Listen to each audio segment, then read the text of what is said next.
And then looks like we are live on YouTube. We'll just give it a moment, make sure everyone can see us. Yes, they can. All right. Looks like we are live on YouTube. We'll just give it a moment, make sure everyone can see us. Yes, they can. And we have a little bit of... Looks like we are live on YouTube. We'll just give it a moment, make sure everyone can see us. Just a moment, everybody. It looks like we have some feedback going on here. Looks like we are live on YouTube. We'll just give it a moment, make sure everyone can see us. Dena, do you have YouTube open? No. Do you have YouTube up? No.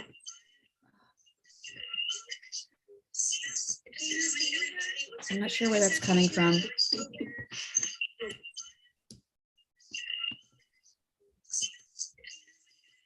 I'm not sure where that's coming from.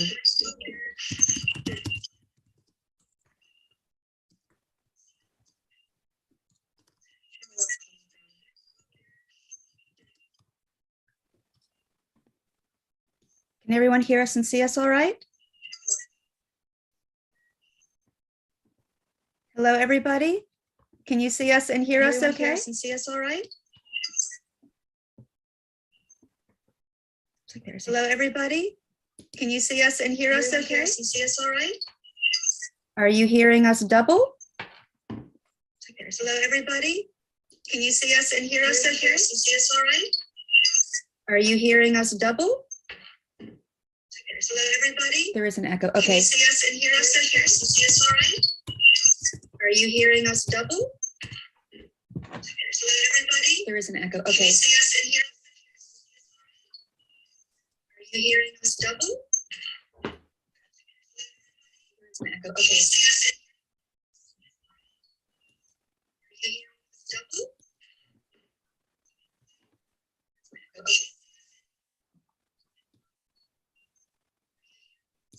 I could do a llama dance just to entertain everybody. Okay, let's see. Did that fix it? I think it might off. Yeah. I think it did. Yay. Okay. Turn my volume. Okay, I found where it was. All right, got it. Hello, everybody. Sorry about that. Thanks for hanging in there with us. Let's see. Oh, we've got some people really excited to see Dena's work. A couple of people saying that they're really excited for this. I am too. I can't wait to see how Dena does this. Let's see. People from Tacoma, Washington, California. More people from California. Awesome. So obviously people can see us and hear us, and we can get started. Hello, everybody. My name is Kitty, and I'll be your host for today's Etchr Mini Workshop Preview. We are here with Dena Marshall, who's going to be showing you how to do scribble drawings to do tonal values. So as usual, if you have questions, please put them in the chat in all capital letters so I can see them better. If the question is relevant to what she's doing at the moment, I will ask at that time. If not, then I'm going to hold them off until our question and answer session at the end. And also, just so you know, we do have a private Facebook group, and Dena is a part of it. So if you follow along or you decide to follow this afterward, so you have a little bit more time to work on it, please do post your work to the group, and Dena can see it and give you some feedback. And sometimes it's fun just to share for the sake of sharing and see what other people have done in the same class. So I'm going to put that link in the chat as well. And from here, I'm going to hand it over to Dena. Dena, take it away. Hello. Wow. Firstly, welcome and happy solstice. It's the longest, it's the longest day in Australia, but it's the shortest day here. So yeah, anyway, if you're interested. Right, I thought what I'd start by doing, I'm really excited to be here, and I want to say thank you all for joining me first off. And don't be afraid to say hi. Hopefully I will get back to some of your comments later as well. So I'm going to start with just by showing a few scribbles that I've already done. This is the one I've done for today. I will be redoing this. But I want to show you my first ever scribble, which I thought would be really interesting for here. Now it's on A3, so I won't be able to get it all on camera. But this was my very, very first scribble. And I was inspired by a guy called Vince Lowe, who you can look up. He's a pretty amazing guy. And this was the second scribble I did. And since then, I've just been scribbling all over the place. Lots and lots. I'll just go through very quickly some of these. Lips are particularly good for the scribbling technique. Oh, wow. Few lips here. This is my favourite pair. Oh. I just said, oh, wow, as somebody wrote wow in the chat. Thank you. It's amazing. Again, this is on A3. So this is a pig's heart and a human heart. I am vegan, so I like to look for vegan products, and I like to do sometimes some vegan work as well. This is still a scribble sketch. It's just a different type of scribble, less curly whirlies. Here, let me just Dena, go through these. Yeah. before we go any farther, just in case somebody needs to prepare, there was a question asking what size paper will we be using today? Okay, we'll be using A4 today, and I'm going to be using the Etchr Everyday Sketchbook for this. Any size is fine. You can scribble on a really small piece of paper, you can scribble on a larger piece of paper, but the trick here is the larger you go, the less thin your line needs to be, and the smaller you go, the thinner your line needs to be. Otherwise it's going to be too chunky. So that's really the only tip I would give you. But you know, even if you're following along and you're using a piece of printer paper and a biro, you know, a ballpoint pen, ordinary pen, they're brilliant for sketching with, because you can make really fine lines and really thick lines as well. And the other thing you can do, just showing you this one, is you can also add to it and start putting, you know, watercolor and bits of ink. There's lots of kind of other things you can do with these, but I will be covering those much more in the mini workshop, and definitely the masterclass. I will definitely be looking at some of the other materials. But I also wanted just to show you a couple of non-scribbles, because this technique is particularly good for homing in and practicing your tonal value and getting your contrast right. And I think if you get it right doing scribbles, then you're gonna transfer that skill across to any medium. I mean, any medium. So just want to show you, sticking with ink, these are a couple of ink drawings that I've done that really are based on contrast. So you can see under here with the shadow underneath the hippo, this is the kind of thing you want to look out for, and the creases where they start and where they end. And then I've got this on, which, other than the fur texture in the head, this was all about contrast. It was all about values. So as long as you learn those principles, you can actually transfer those skills to pretty much any medium. So this is the one that we're doing today. This is the one we're going to be doing for the mini workshop. And just to say a little bit more about the difference between the one we're going to do today and the one we're going to do for the mini workshop next month. There's much more contrast in this. There's much more variety of line, and there's much more difference, or there's more difference in the values. So if we look at the values, today we're going to be mainly concentrating on the 3 values. So the lightest part of the picture, the medium part of the picture, and the darkest part. And then when we move on to the mini workshop, we're going to incorporate a much bigger scale with regards to the values that we're going to put in it. Now, there are different ways of achieving this, and one is through the thick or thinness of line that you're going to be using, or the spacing of that line. So that's quite spaced out, and then it gets smaller and smaller and smaller. So for all of these, I use the same thickness of pen, but I can get the same effect by just changing my thickness of pen. So on the lighter, I would use really thin pens, and on the darker, I would use really thick pens. So today we're going to be really putting that in practice, a bit of both techniques. So for the really thin lines, I'm bringing in a micron, which is a 0.03. I've got an Etchr marker, fine liner, get the right one. This is a 0.05. And then the medium line is going to be a 0.1. So I should be showing that end really. And for the thickest line, we're going to be using a 0.3. So 0.05 or 0.03, that one's going to be 0.1, and that one is going to be 0.3. You can use a biro to achieve that effect, or you can use any fine liner.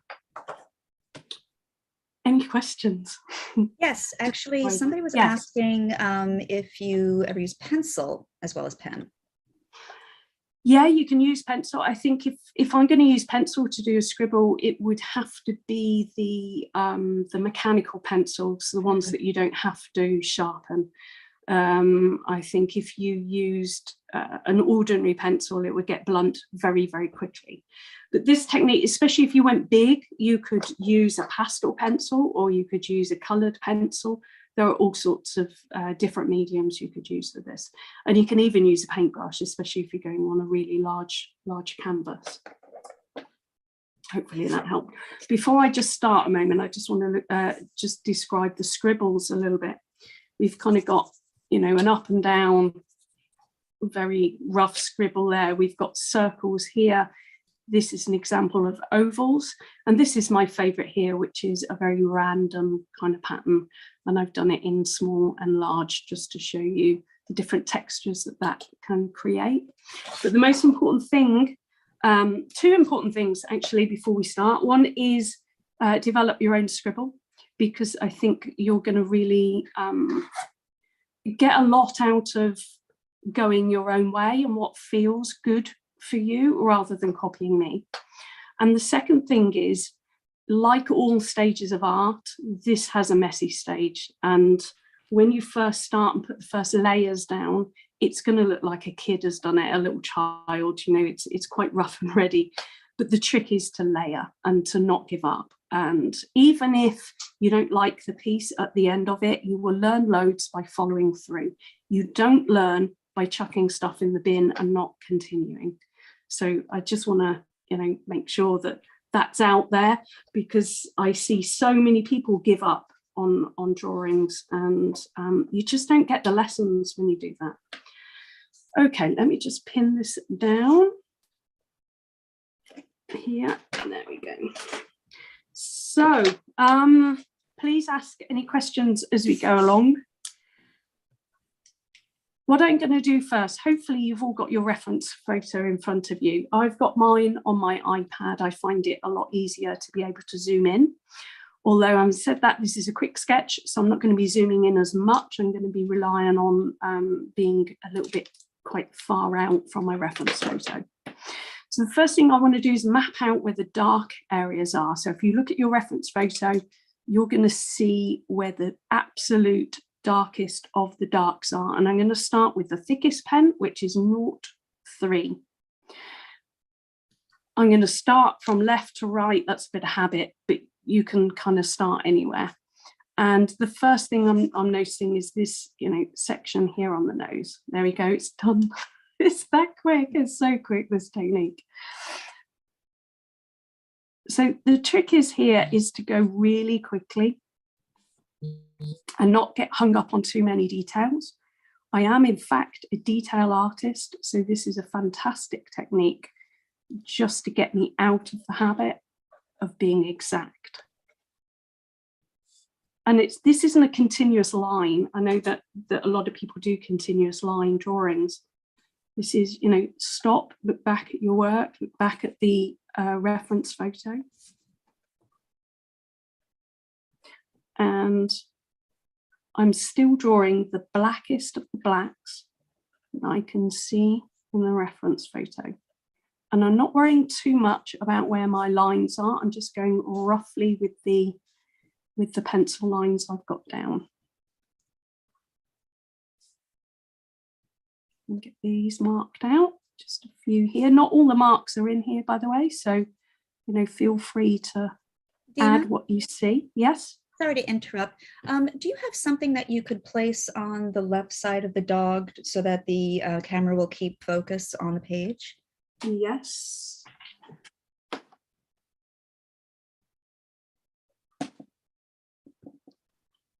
How's that? Maybe something a little bit bigger and place it towards the middle. Bigger. Sorry about that. It keeps bouncing off to your hand. Yeah, that's okay. That'll work great. Yeah. That's the Etchr. Watercolor. I got the Etchr watercolors through. I've already done my swatches. Look. Okay, hopefully that helps. How's that? I think that'll help. Great. Yeah. Let me know if it doesn't.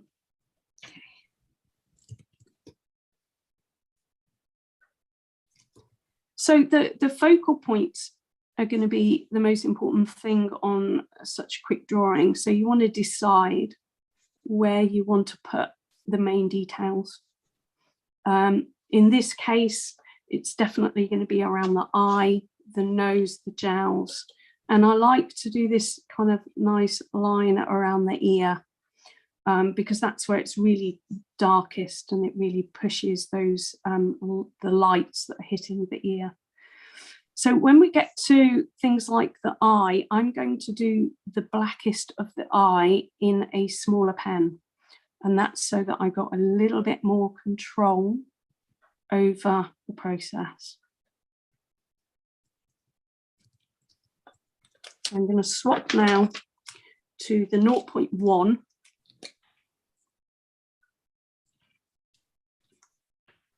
And here sometimes I do more of the straight lines because this is the area I want to pop the most. I'm going to spend and slow down a little bit for this part.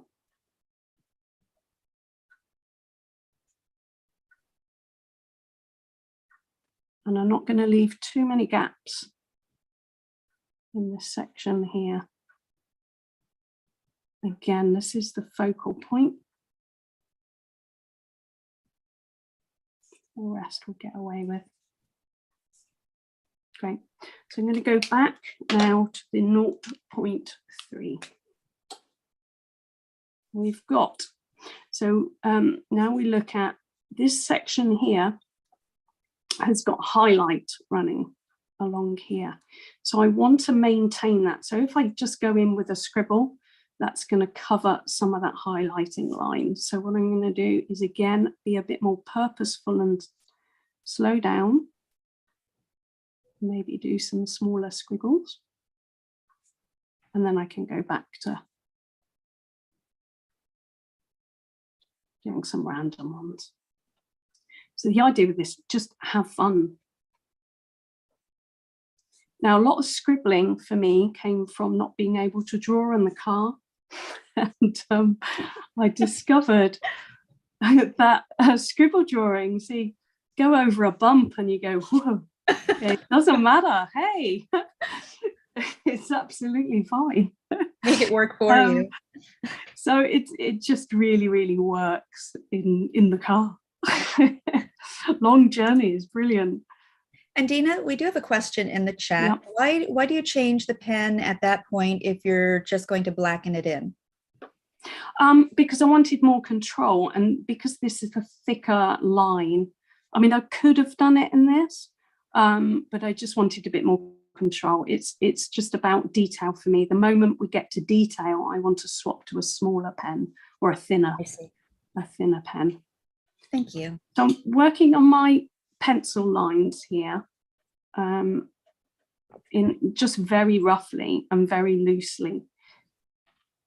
These darker lines here are just telling you the shape of the dog's structure, or its bone structure.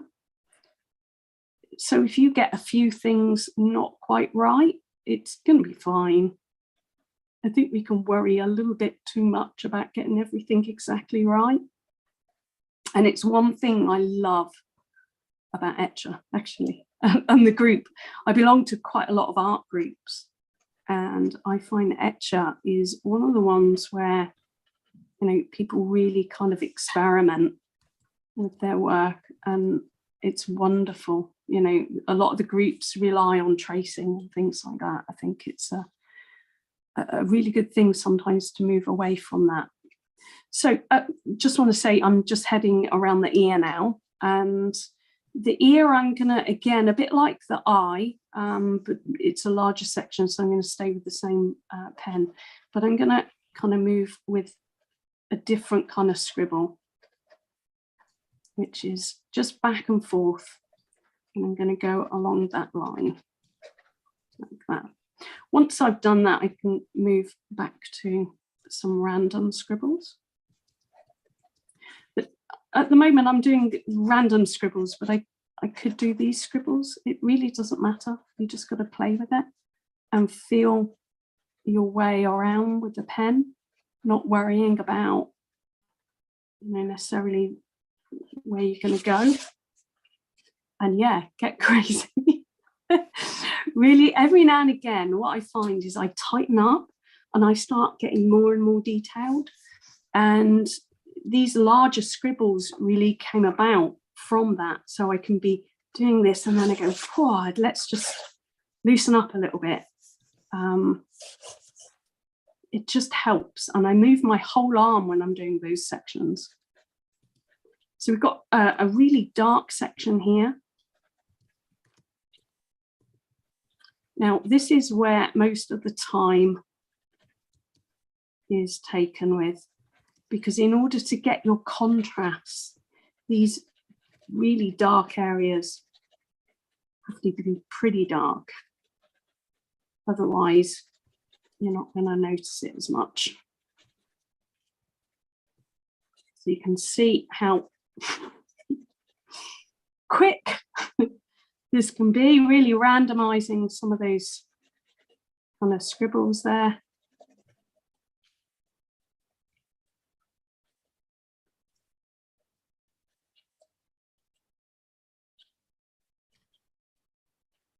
When I'm doing a longer piece, which is a lot more detailed, I will be doing these really large dark areas in a smaller pen. It creates a totally different texture on the paper to doing it with a larger pen. Hope that makes a little bit of sense. We've got another little bit of a highlighted line down here, so just gonna again go a bit smaller with my scribbles. That means I'm going to get a little bit more control where I'm going to put them. We have a comment in the chat saying, I am just loving this. I'm so pleased because this technique is fun. I mean, this is small scale, but when you get to large scale and you're moving literally your whole body around, it's so freeing. It's just not like nothing else. It's brilliant. So great, because the more people that do this, better, because I think it's a really good technique to hone in on your skills and to transfer those skills to your other mediums. I get a bit of withdrawal symptoms actually. When I'm doing detail work, I really crave to get a bit loose, and it took me a long time for me to find techniques where I loosened up, because I really am a detail junkie. So around this ear again, I'm going to just go a bit more careful, but only to this line. There are certain kind of elements where that you want to get that definition under the ear and around the ear. The eyes and the nose are those areas. Still following my rough pencil lines here. Now you probably, I don't know whether you notice in the downloads of this, you'll notice a very strange reference photo with lots of circles on it. Lots of bright circles. That is a freehand guide. So I very rarely, when I do this kind of work, trace my image. I am today because we all start from the same place, which I think is really important when you're learning this. Just so everybody's starting from the same place, using the same lines and seeing how I navigate those as I do this. But normally I would use that freehand guide is in my head, and that's how I freehand. That's exactly how I freehand. It's just that I've done it out loud on a piece of paper for you to see and for you to look at. It's basically the idea that everything has a shape. And if you figure out that shape or the closest to it, you'll be able to freehand any picture in proportion at any size, regardless of what it is. You just got to learn how to see the shapes. All right, I think yes. We do have a question, actually 2 questions in the chat. With this kind of technique, what kind of paper do you use as far as the texture of it? Do you know, the best paper is smooth paper for any ink work. Always use that kind of paper for anything that you want smooth kind of lines. So if I used a rough piece of paper, these lines would look slightly even more sketchy than they are, which can either add to a scribble sketch or take it away depending on the actual result that you want.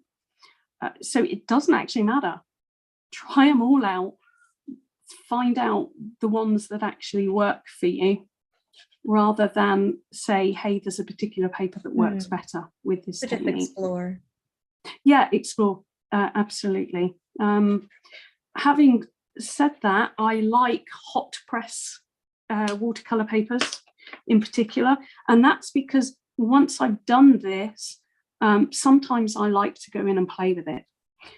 And if I do it on paper that isn't going to take a water medium, for example, and I want to use some kind of water medium on it, then I'm in trouble because it's not going to take it and I'm going to ruin the picture.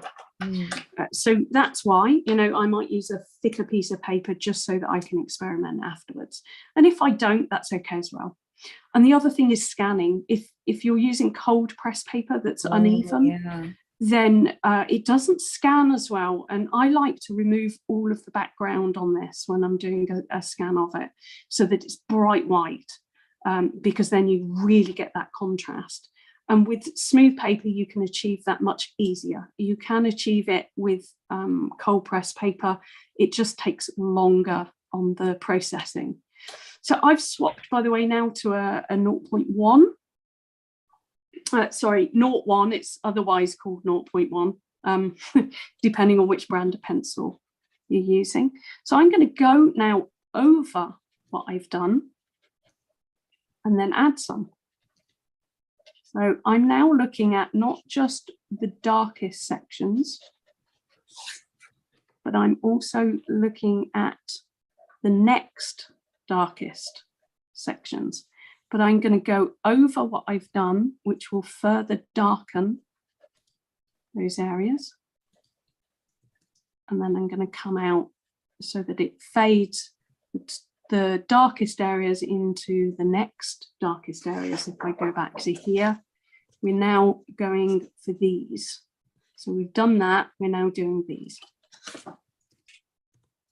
Hope that makes sense. I'm going to preserve that highlighting line along there by going in a lot smaller with my squiggles. So I've got a bit more control. Now my eyes, by the way, are darting to and fro my reference photo all the time.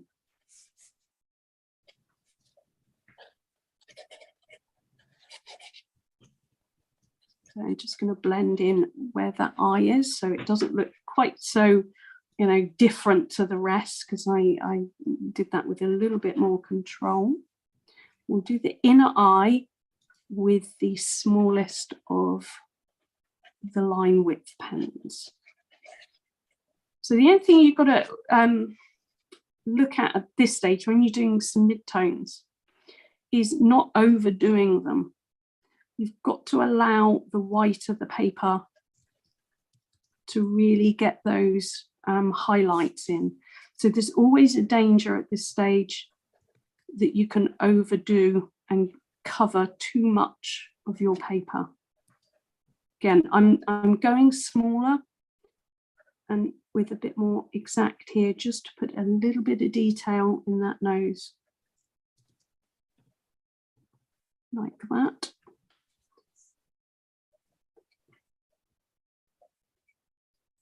And we've also got a little highlight here. So again, you know, preserving the highlights is really important in certain areas. And you've got to pick those areas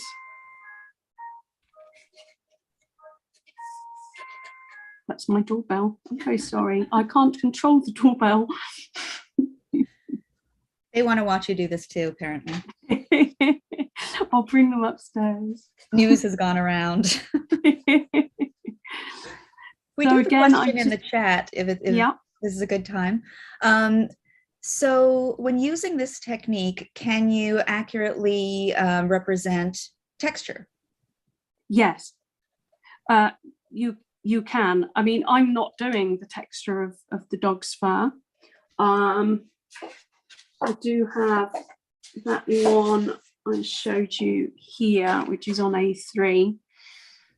On this particular scribble, I did choose to go with the direction of the fur, and you'll see that there are finer scribbles here and thicker scribbles here. So absolutely, you know, you can do a much more realistic piece if you're going to, you know, do some fur texture and things like that. Otherwise, I will talk about in the mini workshop with the next picture. There are places in there that I adjust my texture, and depending on how you scribble can depend on what textures that you achieve. So that is definitely one to watch on the next one. It's the picture I chose on this one has got less of that going on. And certainly the picture, in fact, I think the picture in the master class has got a lot of different textures in it, but I definitely do an introduction on the next one. It's more difficult on this one because it hasn't got it. So there's no real need to kind of put it in, which is why I chose it. And there is another subject, which is what pictures, what photos do you use for this technique? That is my own question, which I hoped somebody would ask, because it is actually very important, especially if you're doing commission work later on. There are certain pictures and certain photos that you would just say, nope, it won't work. And that is especially true of white animals. White animals are definitely a more difficult subject to draw using this technique. So I don't know whether you can see it, but I've left this highlight running all the way down here. Now, if highlights aren't very clear sometimes, there's a number of ways you can deal with that. You either lighten the highlight, which with this technique you can't do, ink, it's down, that's it. Or you can darken up the shadow next to it. So if I go along here and darken this up, it's going to make that highlighted section pop just a little bit better. I don't know whether you can see how that worked.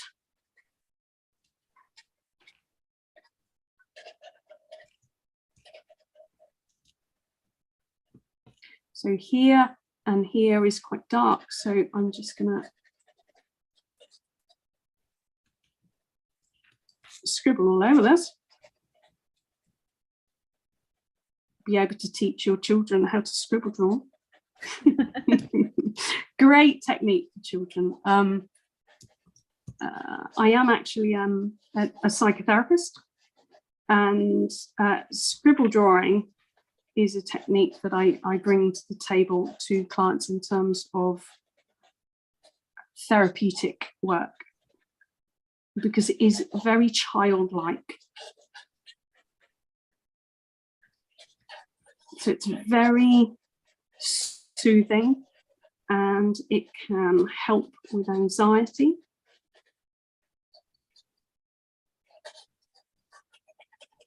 And it can also help with emotions, especially stress, in other words, anger, fear, those things that we all suffer from at one point or another, some more than others. So, Dena, yeah. On that note, somebody earlier, Patricia, had said that she is in another group on Facebook for scribble sketching, and they call it Med-Inktations. Ah, excellent. Oh, I like that. I'm gonna, right? Could you write that down for me? Yes, I will. Thank you. I like that. It's really good. Yeah, I mean, this technique is fantastic for getting in a bit of a trance. Definitely. So what you can see I've done here, by the way, I've just been filling in a little bit of that space with the smaller pen, because it's quite dark, but it's not quite as dark as this. So just really filling that space, looking at where the whitest parts are now. So now my gaze has altered a little bit on my reference photo, and I'm now looking at where the lightest parts of the picture are, and I'm avoiding them. I'm literally just avoiding them and not putting any marks. So I'm scribbling the rest. It's almost doing that in reverse. We've got a darker part here. Let's get some of this down.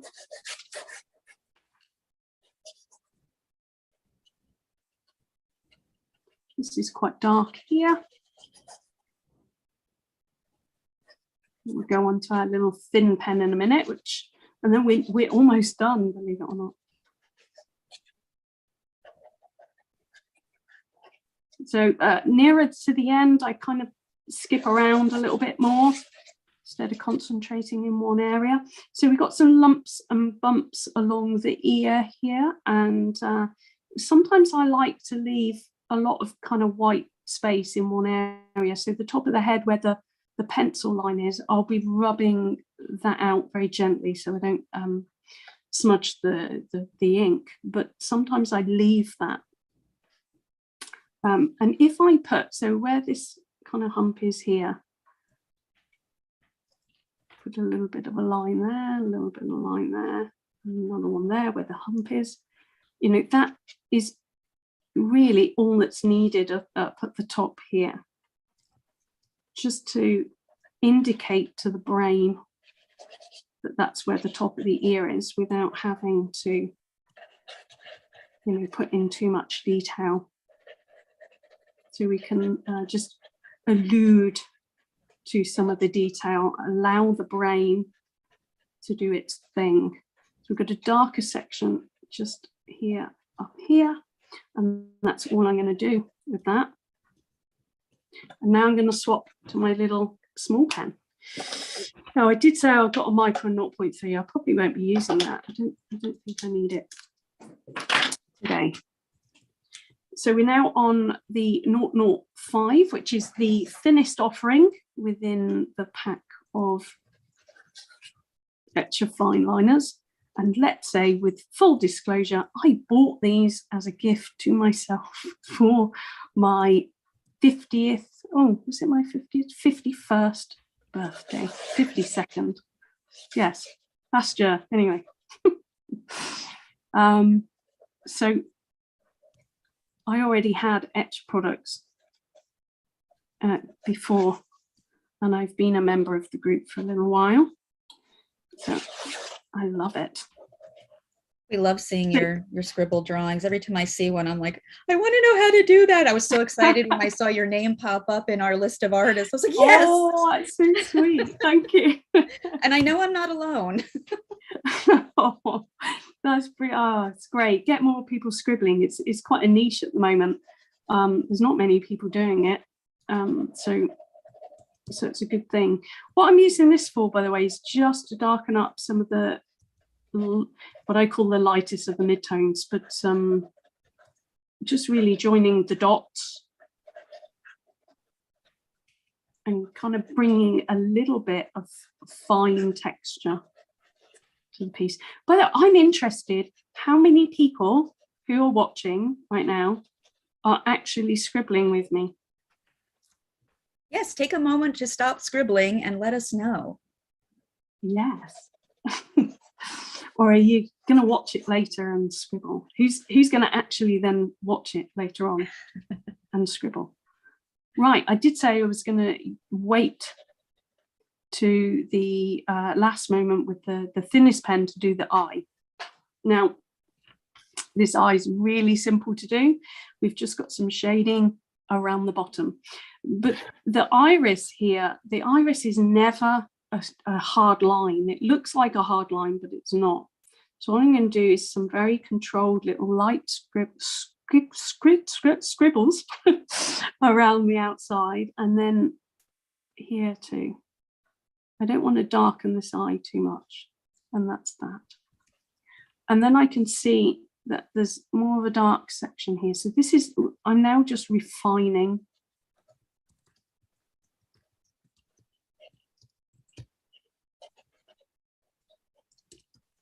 And using this small pen to refine. Because of the length of time we've got today, I've done this slightly different to what I would normally do. What I would normally do is work with a smaller pen first to map things out. Then I go in with darks, just so I get almost like a map on the page.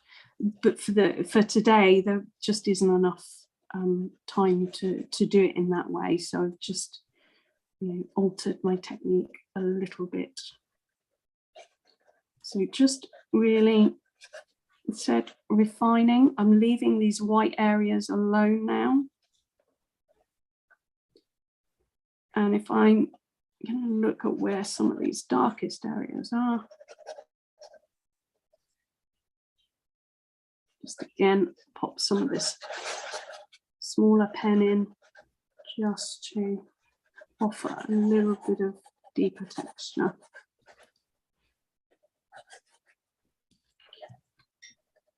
And Dena, you'll be happy to know that there are quite a few people scribbling along.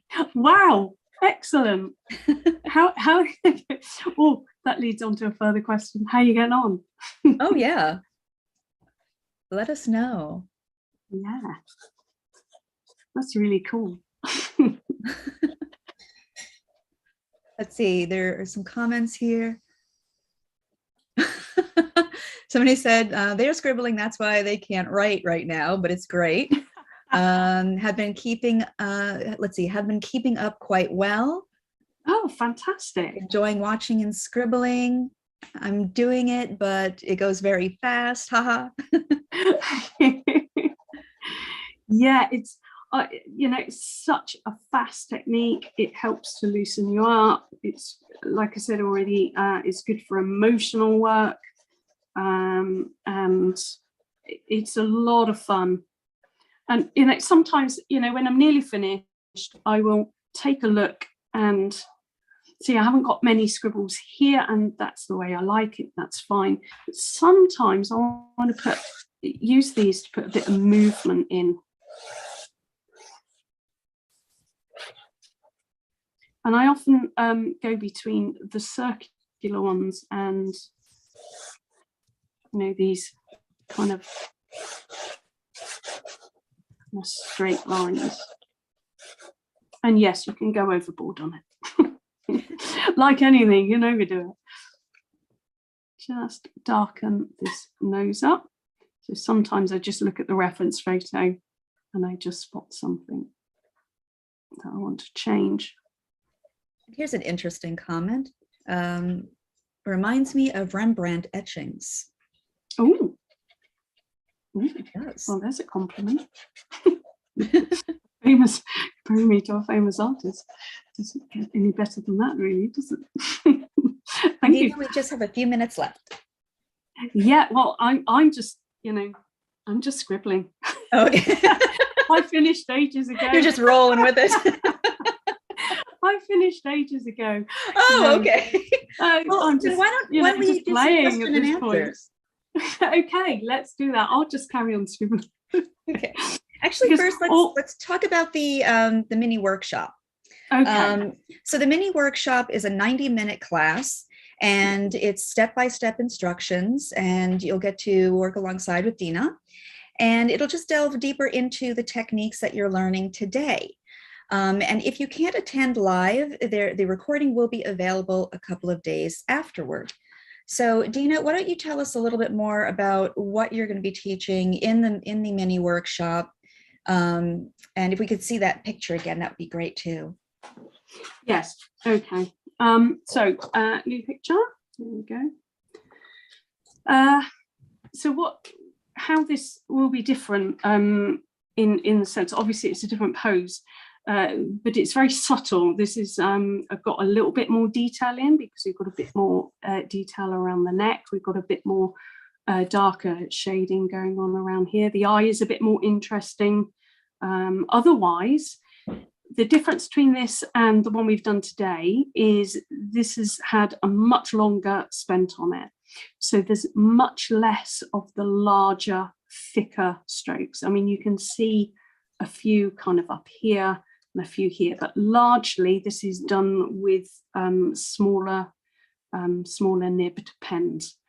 That means that we take a little bit more time to look at some of these shapes. So for example, you've got like a triangular shape here. So I'll look much more into how you draw the darks from your reference photo. I'll be definitely talking a lot more about how you pick your photograph, because that is a really, really important factor if you're doing this technique. And I'll be looking at the different textures that you can get. For example, it's not on this piece as much as the final one. I've got a digital version of that, but this one, there are a few textures. So you'll see here where I've, gone in a different direction. So you can use the scribbles in a different way to change direction, to get a little bit of how the fur is going, which direction it's going in. You're not just going completely random with squiggles everywhere.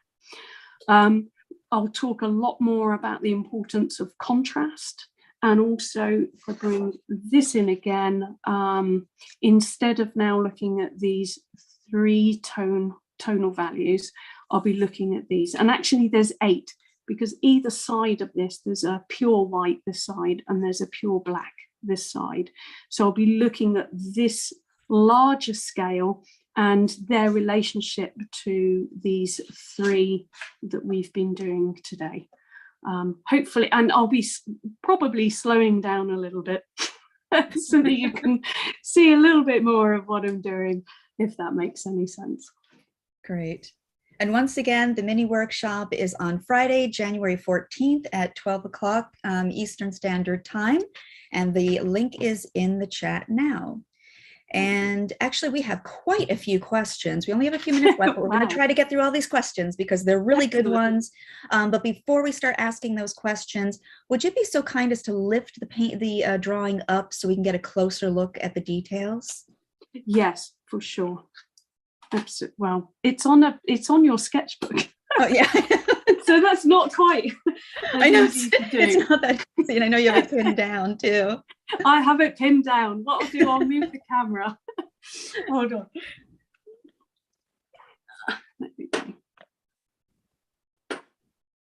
Oh, wow.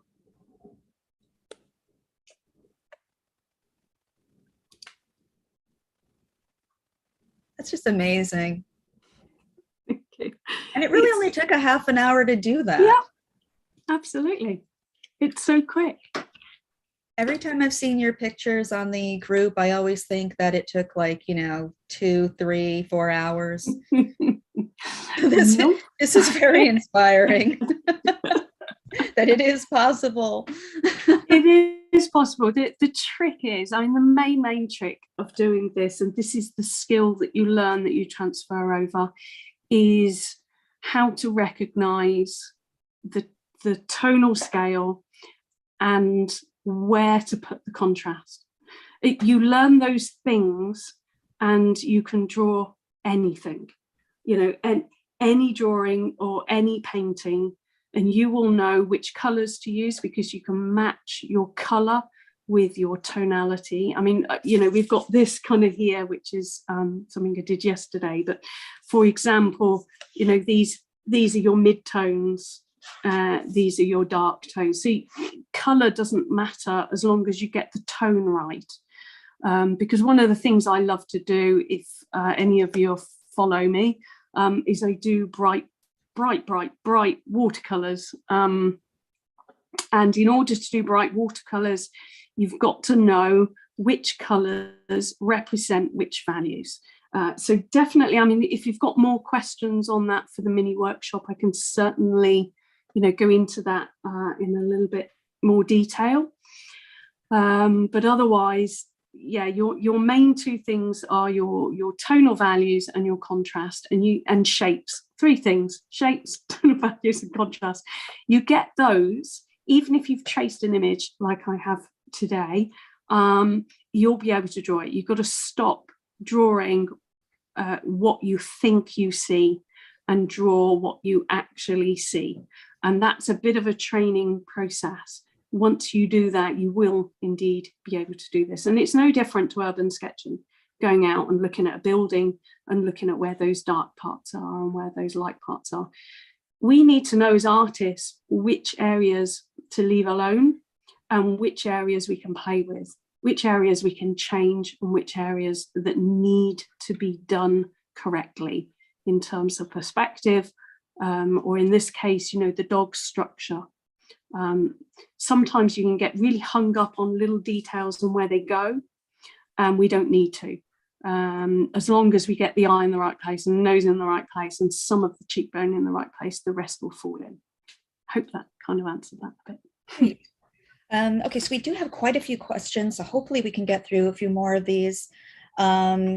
So there are questions about the medium that you can use, as far as for the darkest areas, could you use a brush pen to fill those in, or do you prefer to just continue using the tight lines for those? I would say experiment, because you might really love using brush pens to get your darks down, and that's going to be even quicker. You're going to be able to produce a lot quicker than I've done, and you might really enjoy that process. When I did my first dog, when I did the first one of this, I used a 0.5 pen for the thicker areas, and then when I came in with a 0.1, the difference between the thicker pen and the thinner pen, the mid pen, was too much, and I didn't like it. So I moved the thicker pen down to a 0.3. But you might like the effect. So it really is about what you like. I can't really portray that as, as hard as I can. It is you. You do things in your way, in your time. And the only way you're going to know what works and what doesn't for you is to experiment. So by all means, yes, certainly. Yes, simple answer. Great. Yes, you can. Yeah. Have you ever used a fountain pen? Again, on the mini workshop. Sorry, it's only because of time. We haven't had time really to talk a lot today. Yeah, I'm a big fan of dip pens, and I'm a big fan of glass dip pens, in particular with this technique, and I can go into the reasons why. Certain pens work really well with this technique and some do not. And again, you know, that will need a little bit more time to look at the reasons why. But yes, there are many different, you know, mediums that you can use. And like I said, you can even go back in after, and you can further darken these areas up with, you know, a paintbrush and some ink. You know, it really doesn't matter. It can go in with some charcoal. We can go in with some watercolor. There are so many ways that you can take this technique and spread it out into others. I could put pastels on here, all sorts, just loads, too many to mention, really, or go into. Great. And I think that these two questions are sort of related, so I'm just going to ask them all at the same time. Does the size of the squiggle affect how delicate the results are? And the other question is, how do you loosen up your hand to make the different size squiggles? The person was saying that they are fine with making the big swirls, but the little swirls having trouble loosening that up. Yes, okay, really good questions. All of them, they've all been really good questions. Yes, the delicacy of line has an impact, definitely. The smaller you go, you know, let's see if I can get, yeah, I'm on a 0.5 here. So this is the delicate nib. So answer two questions at the same time. So one is I have more control when I draw small. I can do really, really tight squiggles, which create an entirely different texture to the larger squiggles that I layer. It just looks different. Depending on how you squiggle will depend on the texture that you produce. When I'm doing the small ones, I am quite close to the end of the nib so that I've got control, a bit like you would with any detail drawing here, like this. When I'm doing these, I lock my fingers and I lock my wrist, and I use my whole arm to do those squiggles. So anything in between then, you know, I can hold the pen up here, I can hold it like this. That's going to be, you know, very, very different to holding it like this, because depending on what pen you're using, again, will depend on the kind of line. So this is really a matter of the more you do, the more you will learn about your penmanship and your skills of when to go in tight, when to go in medium, when to go in big. Did that answer that? I believe so. And before we go, I'm just going to put this out there. Somebody made a comment saying it would be really fun to do white animals on black paper with white ink. Yes. That would be a lot of fun. Absolutely. Yeah, really good. I actually do a lot of scribbles digitally, and that's because you know, I can put white in after. You can come in again with a white gel pen, and I actually have an example of that if that's useful. So I've got an elephant here. I can't show him upright because otherwise I'll block out the light. But here, this elephant here, these, I don't know whether you can pick up these white lines here. Yep. These white lines, these were done with a white gel pen after. Now, the problem you have with that, if you're going to ever sell the original or have the original hanging up, those things work really good when you're on really bright white paper. But the Etchr sketchbooks are a slight off-white, which means that when you put a white gel pen on, it's too stark. It's too white, if that makes any sense. Yes. So the rest, I've got more in here. I only did that once, and then I stopped doing it because it just didn't look right. I didn't like it. But there are plenty of artists that do that, and they're happy with that. So go with the flow and what works.